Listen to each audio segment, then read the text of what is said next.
Rifa International College, developing holistic personalities. A project of Rifa International University. Auzubillahiminash-shaytanir-rajim. Bismillahir-rahmanir-rahim. Dear students, Assalamu alaikum. उम्मीद करता हूं आप सब खैरियत से होंगे। हमने लास्ट लेक्चर में डेटाबेस की कुछ कॉन्सेप्ट्स के बारे में बात की थी, जिनमें हमारा जो मेजर टॉपिक था वो फाइल की टाइप्स थी। आज के लेक्चर में भी हम कुछ डेटाबेस के कॉन्सेप्ट्स की बात करेंगे। सबसे पहले हम बात करेंगे ट्रेडिशनल फाइल सिस्टम की, कि आपके पास जो मौजूदा एक मैनुअल मैकेनिज्म है, एक सिस्टम है जिसके अंदर आप फाइलों को महफूज करते हैं, या आपका पुराना जो सिस्टम है जिसके अंदर आपकी फाइल की इन्वॉल्वमेंट होती है, उस मौजूदा सिस्टम के अंदर या ट्रेडिशनल सिस्टम के अंदर आपके पास क्या मैकेनिज्म्स अवेलेबल हैं, कौन कौन सी सर्विसेज अवेलेबल हैं, उनके इश्यूज क्या हैं, प्रॉब्लम्स क्या हैं, और अगर हम डेटाबेस की तरफ मूव करेंगे तो हमें कौन कौन से एडवांटेजेस हैं जो हमारे लिए फायदेमंद होंगे या जिस तरफ हम मूव कर सकते हैं। So before database management system, traditional file system was used to store and maintain the data on the computer. शुरू के जमाने में जब आप डेटाबेस मैनेजमेंट सिस्टम से वाकिफ नहीं थे या डेटाबेस मैनेजमेंट सिस्टम अवेलेबल नहीं थे, तो उससे पहले आप लोग जो है वो जिस सिस्टम के आदी थे उसके अंदर आप अपने कंप्यूटर के अंदर अपने डाटा को स्टोर और मेंटेन कर रहे थे, जिसके अंदर आपका डाटा आपके कंप्यूटर के अंदर फाइल्स की मदद से स्टोर हो रहा था और वो फाइल कंप्यूटर के अंदर स्टोर हो रही थी। सो इसलिए हम उसको ट्रेडिशनल फाइल सिस्टम कहते हैं। अब वो ट्रेडिशनल फाइल सिस्टम आपकी मौजूदा दौर में भी हो सकता है। फॉर एग्जाम्पल कि जी डेटाबेस मैनेजमेंट सिस्टम को इम्प्लीमेंट करने से पहले आपके कंप्यूटर का क्या निजाम था, आप किस मैकेनिज्म को फॉलो कर रहे थे, कौन सा तरीकाकार आप यूज कर रहे थे अपने डाटा को स्टोर और मेंटेन करने के लिए, कौन सी पॉलिसीज आप अप्लाई कर रहे हैं, वो क्या मैकेनिज्म है जिसको आप यूज कर रहे हैं अपने कंप्यूटर में डाटा को स्टोर करने के लिए। So it was an early attempt to computerize the manual file system. और ये शुरू के जमाने की जब बात है, जब डेटाबेस मैनेजमेंट सिस्टम नहीं थे, तो उस वक्त जब ये काम आप फाइल सिस्टम की मेंटेनेंस का कर रहे थे, तो बेसिकली वो आपका मैनुअल फाइल सिस्टम था। आप कंप्यूटराइज्ड मैनुअल फाइल सिस्टम को यूज कर रहे थे। था निजाम कंप्यूटर बेस्ड, लेकिन कंप्यूटर के अंदर भी मैनुअल और ऑटोमेशन का कॉन्सेप्ट होता है। जो कंप्यूटराइज सिस्टम के अंदर ऑटोमेशन होता है उसमें आप खुद मेंटेन नहीं करते, आप जस्ट इनपुट देते हैं या एंट्री डाटा की करते हैं। आपका जो ऑटोमेटेड सिस्टम होता है वो आपके डाटा को मेंटेन और स्टोर करता है। सो दैट्स व्हाई वो ऑटोमेशन कंप्यूटराइज कहलाती है। और वो ऑटोमेशन जिसके अंदर आपकी फाइलों को आप खुद मेंटेन करते हैं उन्हें आप कंप्यूटराइज्ड मैनुअल फाइल सिस्टम कहते हैं। So in the traditional file system, the data is usually kept in computer files on disk or a tape. तो उस जमाने के सिस्टम के अंदर आपका जो डाटा कंप्यूटर में महफूज हो रहा था, स्टोर हो रहा था, या तो वो डिस्क के ऊपर स्टोर हो रहा था या फिर वो टेप स्टोरेज डिवाइसेस जो हैं या अदर जो स्टोरेज डिवाइसेस हैं उनका इस्तेमाल करते हुए आप अपने डाटा को स्टोर कर रहे थे। So in a typical file system, each department has its own set of application programs and data files. So problem ये है कि हर एक डिपार्टमेंट के पास अपना एक सॉफ्टवेयर है जिसको इस्तेमाल कर रहे हैं, जिसे एप्लीकेशन प्रोग्राम कह सकते हैं आप। सो अपनी डाटा फाइल्स हैं जिनके ऊपर वो डील कर रहा है। एक मिसाल के तौर पर आपके कॉलेज के अंदर जो ट्रेडिशनल फाइल सिस्टम या मैनुअल कंप्यूटराइज सिस्टम, उसमें क्या है कि जनाब रजिस्ट्रेशन वालों के पास एक अलग से लिस्ट है, ठीक है, अकाउंट ऑफिस के पास वही लिस्ट किसी और तरीके से है, कोऑर्डिनेशन ऑफिस में वही लिस्ट किसी और तरीके से है। अब एक नया स्टूडेंट आता है तो वो जनाब पहले एडमिशन ऑफिस या रजिस्ट्रेशन डिपार्टमेंट में ऐड होता है, फिर वो अकाउंट ऑफिस में पता नहीं ऐड हुआ या नहीं हुआ, या लेट्स सपोज कि जी अकाउंट ऑफिस में भी दाखिल हो गया, एंटर हो गया, अब उसके बाद जनाब वो कोऑर्डिनेशन में ऐड हुआ या नहीं हुआ।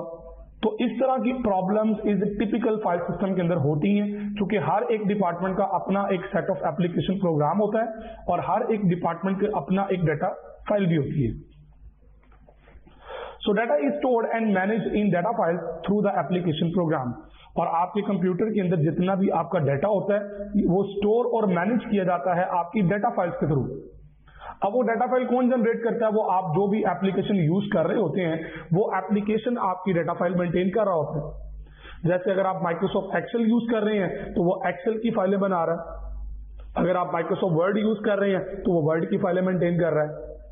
इसके अलावा अगर आप कोई और टूल यूज कर रहे हैं तो वो बेसिकली जो आप टूल यूज कर रहे हैं उसकी एप्लीकेशन प्रोग्राम जो फाइल बना के दे रहा है, that is your data file, और आपका डाटा उसके अंदर स्टोर और मैनेज होता है।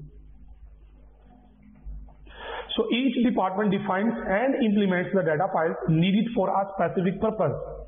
अब हर डिपार्टमेंट का अपना एक रूल होता है और अपना एक स्पेसिफिक पर्पस होता है डाटा फाइल को डील करने का, इंप्लीमेंट करने का।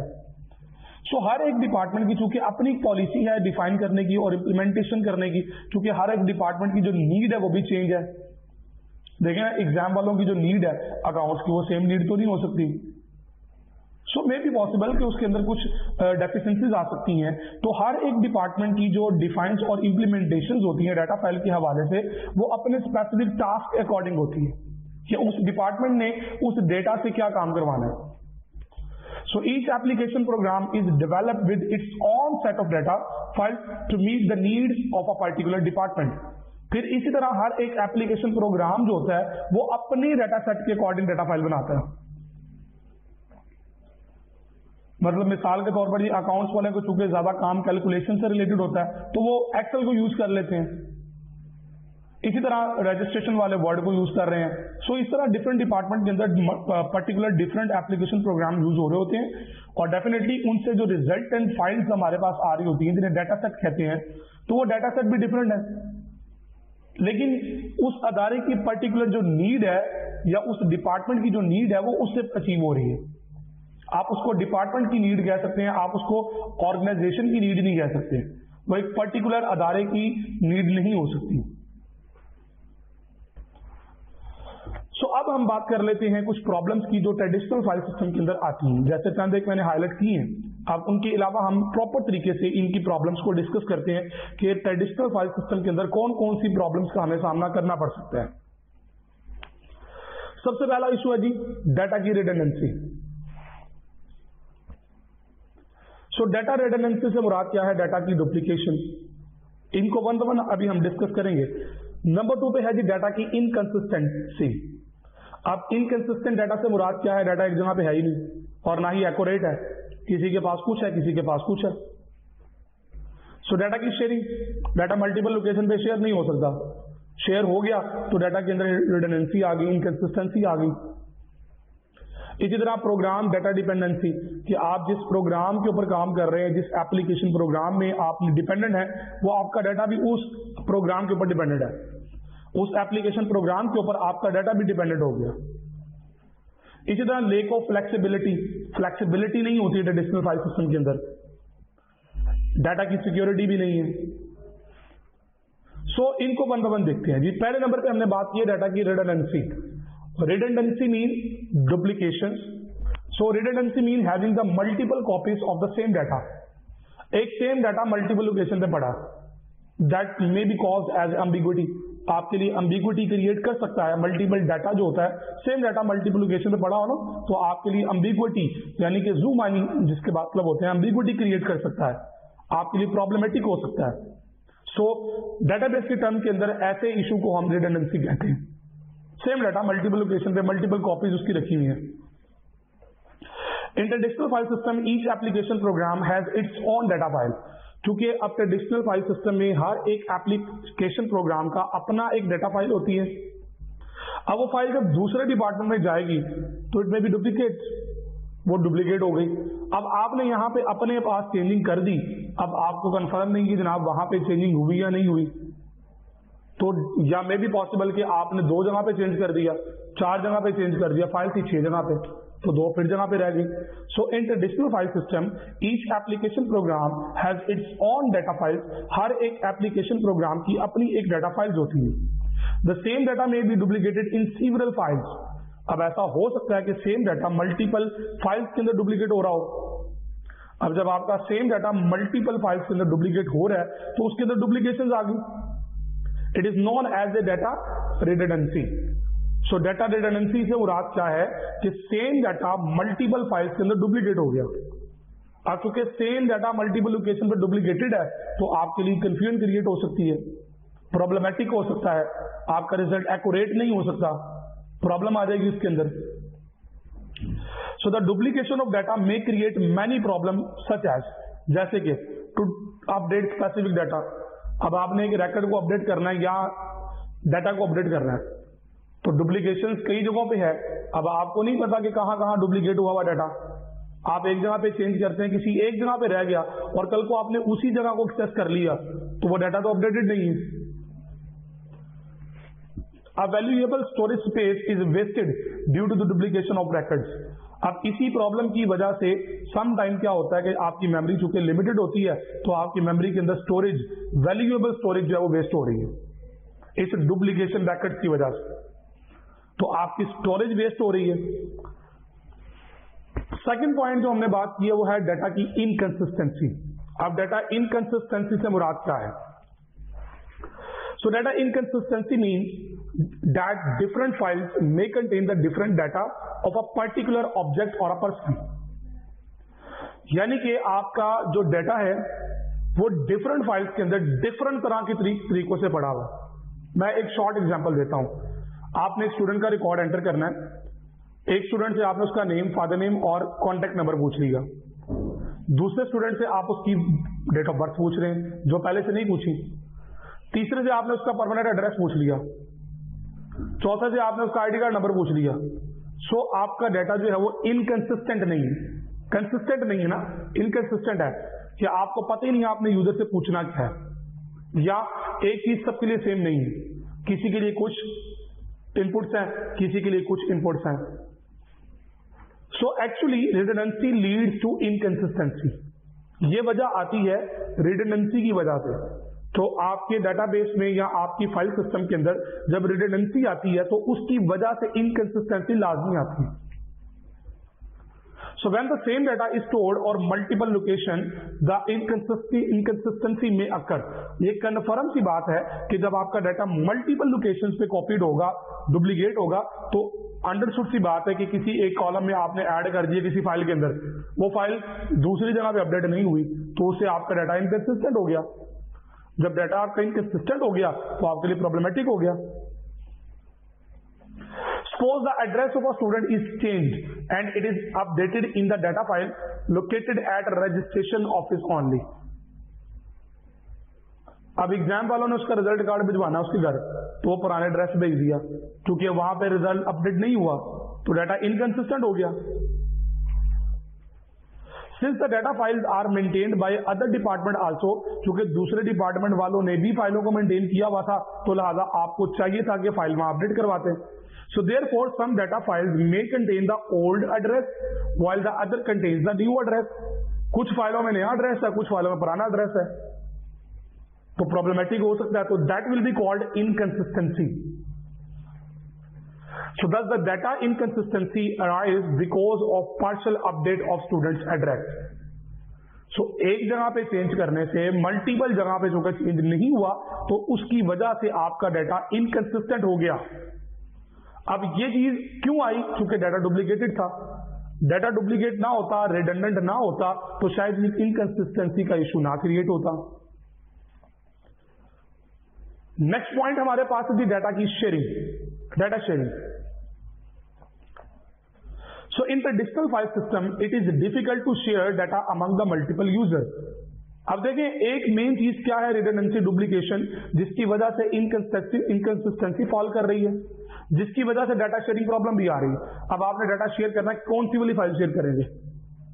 और समटाइम्स आपकी जो डाटा फाइल्स होती हैं वो शेयर करना बड़ा मुश्किल हो जाता है मल्टीपल यूजर के साथ। So usually data is shared among the users by copying it on the portable storage media USB या CD वगैरह आपने दूसरे कंप्यूटर में रखना है, या उसको ईमेल करोगे या USB में दे रहे हो या कोई और आप सोर्स यूज कर रहे हो उसको भेजने का, तो डाटा आपने उसको भेज दिया, डाटा की डुप्लीकेशन हो गई। अब चूंकि सेंट्रलाइज सिस्टम नहीं है, उसने अपडेट कर दिया, आपके पास अपडेट नहीं हुआ, आपने अपडेट कर दिया, उसके पास नहीं हुआ, तो ये तमाम प्रॉब्लम्स डाटा शेयरिंग की वजह से भी हो सकती हैं। So it leads to data inconsistency, और डाटा इनकंसिस्टेंसी होने की वजह से आपका डाटा एक्यूरेट नहीं होता। जब डाटा एक्यूरेट नहीं है तो आपके रिजल्ट एक्यूरेट कैसे हो सकते हैं? Similarly, it also becomes difficult for an application program to access data from a data file created by the other application program.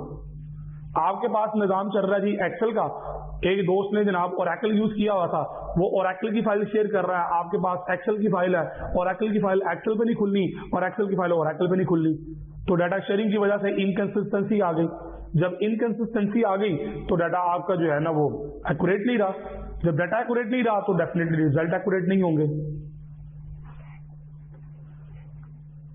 सो ये प्रॉब्लम डाटा शेयरिंग की भी आती है डाटा प्रोग्राम डाटा की डिपेंडेंसी की वजह से। अब प्रोग्राम डाटा की डिपेंडेंसी से मुराद क्या है? In traditional file system, the data stored in a data file depends upon the application program through which the data file was created. अब बेसिकली आपकी जो पुराने सिस्टम के अंदर क्या हो रहा था कि आपकी जो फाइलें बन रही हैं वो एप्लीकेशन प्रोग्राम बना रहा है। अब चूंकि एप्लीकेशन प्रोग्राम उन फाइलों को बना रहा है तो उनकी वजह से उसने अपनी एक्सटेंशन डेवलप की। अब वो फाइल हो सकता है दूसरे प्रोग्राम के अंदर ना खुले। So the structure of data file is defined in the application program. आपका जो डाटा का स्ट्रक्चर था वो बेसिकली आपके एप्लीकेशन प्रोग्राम ने सेट किया। तो एप्लीकेशन अगर चेंज हो गई तो एप्लीकेशन प्रोग्राम अगर चेंज हो गया तो आपका डाटा तो एक्सेसिबल ही नहीं रहा। तो प्रोग्राम जो आपका डाटा है वो प्रोग्राम के ऊपर डिपेंडेंट हो गया। So it is difficult to change the structure of data file, क्योंकि आपकी डाटा फाइल का जो स्ट्रक्चर है वो डेवलप कर रहा है एप्लीकेशन प्रोग्राम। तो आपने एप्लीकेशन प्रोग्राम ही चेंज कर दिया तो वो स्ट्रक्चर कैसे चेंज होगा? You can not change. हो सकता है लेकिन डिफिकल्टीज आ जाती हैं और बड़े एक्सट्रीम लेवल की डिफिकल्टीज आती हैं। So if we want to change the structure of data file or format of a file, then we have to modify the application program also. और sometime आपको application program के अंदर भी changing करनी पड़ जाती है। So मेरा ख्याल है कि आपको चीजें क्लियर हो रही होंगी कि अब आपको समझ आ रही होगी कि हमारे जो इश्यूज हैं ट्रेडिशनल फाइल के अंदर वो क्यों आते हैं, इसको कंप्यूटराइज मैनुअल सिस्टम क्यों कहा हमने। ये चीजें मेरा ख्याल आपको क्लियर हो चुकी होंगी। So this problem of file-based management system is known as program data dependency problem. अब चूंकि आपका सारा सिस्टम जो है वो फाइल बेस्ड है, तो फाइल बेस्ड है इसलिए आपका जो सिस्टम होगा वो प्रोग्राम डाटा डिपेंडेंसी होगा। तो आपका प्रोग्राम जो डाटा है वो डिपेंडेंट होगा, आपका प्रोग्राम डाटा के ऊपर और डाटा प्रोग्राम के ऊपर डिपेंडेंट हो गया। सो इस प्रॉब्लम को हम प्रोग्राम डाटा डिपेंडेंसी प्रॉब्लम कहते हैं। इसी तरह नेक्स्ट इशू हमारे पास है lack of flexibility. Lack of flexibility से मुराद क्या है? In file based management system data is not stored और manage in proper way. Proper way कोई नहीं है, क्योंकि वो स्ट्रक्चर एप्लीकेशन प्रोग्राम अपने स्पेसिफिक डाटा के लिए बना रहा है, तो प्रॉपर आपके पास वे आए नहीं, प्रॉपर स्ट्रक्चर आपके पास अवेलेबल ही नहीं है, जिसकी वजह से आपकी फ्लेक्सिबिलिटी नहीं आएगी। और जब फ्लेक्सिबिलिटी नहीं आएगी तो डाटा आपका एक्यूरेट कैसे होगा? It is difficult to access data from various data files for producing or generating specific reports. आपकी स्पेसिफिक रिपोर्ट्स को जनरेट करने के लिए, प्रोड्यूस करने के लिए फिर आपको डाटा की एक्सेस बड़ी मुश्किल हो जाती है।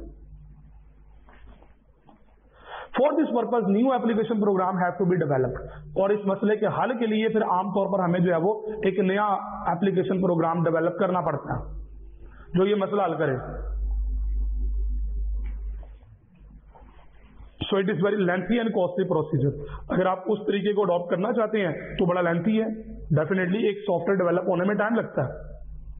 सो वो टाइम लेंथी हो गया और डेफिनेटली वो जो टाइम लगता है उसकी कॉस्ट भी होती है, पैसा भी इन्वेस्ट होता है, तो वो कॉस्टली प्रोसीजर है, महंगा हो जाता है ये काम।